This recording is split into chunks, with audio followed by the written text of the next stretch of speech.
Good morning, students. In this video of stereoisomerism, we are going to learn about geometrical isomerism. वास्तव में ये जो geometrical isomerism होती है एक विशेष प्रकार की स्टीरियो आइसोमेरिज्म है। ये उन कंपाउंड्स के द्वारा दर्शाई जाती है जिनमें या तो डबल बॉन्ड प्रेजेंट हो या फिर वे अनसेचुरेटेड हों। अनसेचुरेटेड होना मीन्स डबल बॉन्ड की उपस्थिति ज्योमेट्रिकल आइसोमेरिज्म प्रदर्शित करने के लिए आवश्यक है। वास्तव में इन कंपाउंड्स द्वारा ज्योमेट्रिकल आइसोमेरिज्म व्यक्त करने का एक प्रमुख कारण फ्री रोटेशन में रेस्ट्रिक्शन है। रेस्ट्रिक्टेड फ्री रोटेशन होने पर या फिर डबल बॉन्ड होने पर कंपाउंड्स ज्योमेट्रिकल आइसोमेरिज्म प्रदर्शित करते हैं और डबल बॉन्ड होने पर हम ये बता सकते हैं कि रेस्ट्रिक्टेड रोटेशन उस कंपाउंड में होता है। रेस्ट्रिक्टेड रोटेशन का मतलब होता है मुक्त घूर्णन नहीं हो पाना। जैसे हम यहाँ पे एक एग्जांपल देख सकते हैं। एक ये कंपाउंड है जिसमें एल्कीन है, जिसमें कार्बन कार्बन डबल बॉन्ड है। इसमें ए बी दो ग्रुप दोनों कार्बन एटम पर दो ग्रुप अटैच्ड हैं। दूसरा कंपाउंड हम ये देख सकते हैं कि एक कार्बन कार्बन डबल बॉन्ड है, एक एल्कीन है और ए बी दोनों एटम्स पर, दोनों कार्बन एटम्स पर दो ग्रुप्स बॉन्डेड हैं।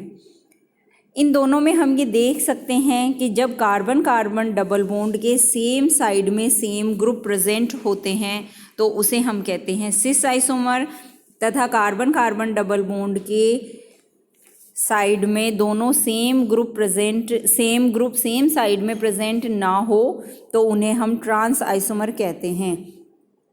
इस प्रकार के जो आइसोमेरिक पेयर होते हैं उनको हम ज्योमेट्रिकल आइसोमर्स तथा इस प्रकार की समावयवता को ज्योमेट्रिकल आइसोमेरिज्म कहते हैं।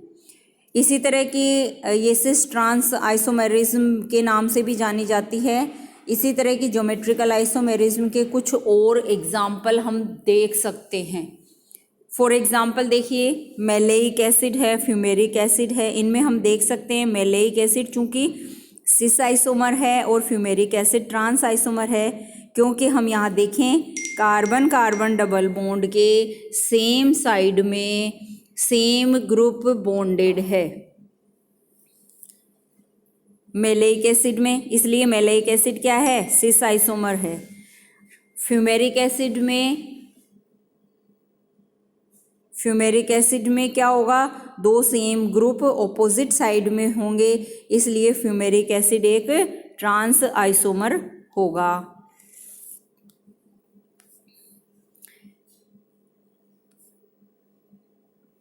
इसी तरह के कुछ और एग्जाम्पल यहाँ देखे दिए गए हैं, उसको हम देख सकते हैं। डाइब्रोमो एथिलीन है, जब दोनों ब्रोमीन या दोनों हाइड्रोजन यानी same group carbon carbon double bond के सेम साइड में प्रेजेंट हों तो वो सिस आइसोमर कहलाता है। सेम ग्रुप डिफरेंट साइड में प्रेजेंट हो तो वह ट्रांस आइसोमर कहलाता है। किसी भी कंपाउंड में ज्योमेट्रिकल आइसोमेरिज्म किस कारण से हो सकती है, कोई भी कंपाउंड ज्योमेट्रिकल आइसोमेरिज्म प्रदर्शित करे उसके लिए कुछ कंडीशंस होती हैं। वो कंडीशंस क्या हैं, वो कंडीशंस हैं रेस्ट्रिक्टेड रोटेशन होना चाहिए, जैसा कि अपन पहले बात कर चुके हैं। Carbon carbon double bond present होना चाहिए और इसको सर्वप्रथम वॉन होफ एवं लेबेल नामक रसायनज्ञों ने सक्सिनिक एसिड की ज्योमेट्री को समझाया था। सक्सिनिक एसिड में भी इस प्रकार से दो तरह की स्टीरियो ज्योमेट्री होती है जिसको हम यहाँ पे देख सकते हैं। सक्सिनिक एसिड में हम यहाँ देख सकते हैं कार्बन कार्बन पर सेम ग्रुप सेम साइड में है, डिफरेंट ग्रुप डिफरेंट साइड में है, लेकिन ये सिस ट्रांस आइसोमर नहीं होता है क्योंकि इसमें सिंगल बॉन्ड से जुड़े कार्बन एटम आपस में अपने एक्सिस पर घूर्णन करके एक रूप से दूसरे रूप में कन्वर्ट हो जाते हैं। इसलिए रेस्ट्रिक्टेड रोटेशन होना मस्ट है ज्योमेट्रिकल आइसोमेरिज्म के लिए। नेक्स्ट अपना टॉपिक है डिटर्मिनेशन ऑफ कॉन्फ़िगरेशन। कोई भी compound geometrical isomer cis isomer है या ट्रांस आइसोमर है, इसका निर्धारण किस प्रकार से किया जा सकता है? इसका निर्धारण करने के लिए कोई डायरेक्ट मेथड नहीं है, कुछ इनडायरेक्ट मेथड्स हैं जिनके द्वारा हम दिए गए कंपाउंड में कौन सा ज्योमेट्रिकल आइसोमर है, सिस है या ट्रांस है, उसका निर्धारण हम कर सकते हैं। फर्स्ट है बाय साइक्लाइजेशन। साइक्लाइजेशन के द्वारा हम ये पता कर सकते हैं कि ये सिस आइसोमर है या ट्रांस आइसोमर है। जैसे कि मैलेइक एसिड और फ्यूमेरिक एसिड अपन को दिए गए हैं, तो मैलेइक एसिड चूंकि सिस आइसोमर है तो उसमें क्या होगा, मैलेइक एसिड को जब हीट किया जाता है तो उसका साइक्लाइजेशन हो जाता है और एक साइक्लिक कंपाउंड हमें मिल जाता है। जबकि फ्यूमेरिक एसिड को जब गर्म किया जाता है तो उसका साइक्लाइजेशन नहीं हो पाता, उसमें किसी तरह का कोई एनहाइड्राइड नहीं बनता है। इसी तरीके से सिट्रोकोनिक एसिड है, उसको भी जब गर्म किया जाता है तो उसका भी साइक्लाइजेशन हो जाता है क्योंकि ये एक सिस आइसोमर है। यहाँ पे H आएगा, ये H है। और मिसोकोनिक एसिड है, चूँकि ये ट्रांस आइसोमर है तो इसको गर्म करने पर एनहाइड्राइड का फॉर्मेशन नहीं होता है। तो हम क्या देखेंगे कि अगर किसी भी आइसोमर को गर्म करने पर उसका एनहाइड्राइड बन जाता है, उसका साइक्लाइजेशन हो जाता है, तो वह सिस आइसोमर है। और अगर उसका साइक्लाइजेशन नहीं होता है, एनहाइड्राइड नहीं बनता है, तो वह ट्रांस आइसोमर है। नेक्स्ट, ऑक्सीडेशन के द्वारा। ऑक्सीडेशन भी एक ऐसा मेथड है जिसके द्वारा हम ज्योमेट्रिकल आइसोमर्स के कॉन्फ़िगरेशन को ज्ञात कर सकते हैं। ये कुछ मेथड्स अपने सिलेबस में दिए हुए हैं और एग्जाम्स में भी पूछे जाते हैं। ज्योमेट्रिकल आइसोमर्स के कॉन्फ़िगरेशन या विन्यास निर्धारण की विधियों को बताइए।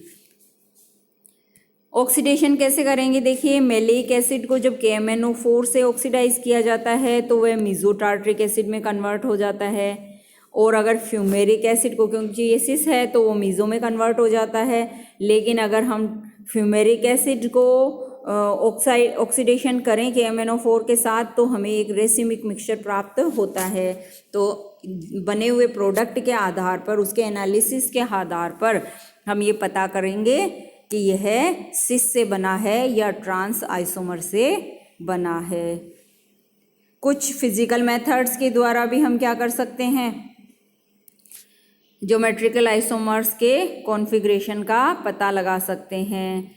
सिस आइसोमर्स जो होते हैं उनके ये जो बॉइलिंग पॉइंट होते हैं वे ट्रांस आइसोमर्स की तुलना में कम होते हैं। साथ ही हम देखें तो सिस आइसोमर्स का घनत्व, द्विध्रुव आघूर्ण तथा अपवर्तनांक भी काफ़ी कम होते हैं, या हम ये भी कह सकते हैं कि सबसे कम होते हैं। और कुछ सिस आइसोमर्स के तो डाइपोल मोमेंट भी काफ़ी होते हैं और ट्रांस के 0 होते हैं। यहाँ पे ये क्लोरीन आएगा,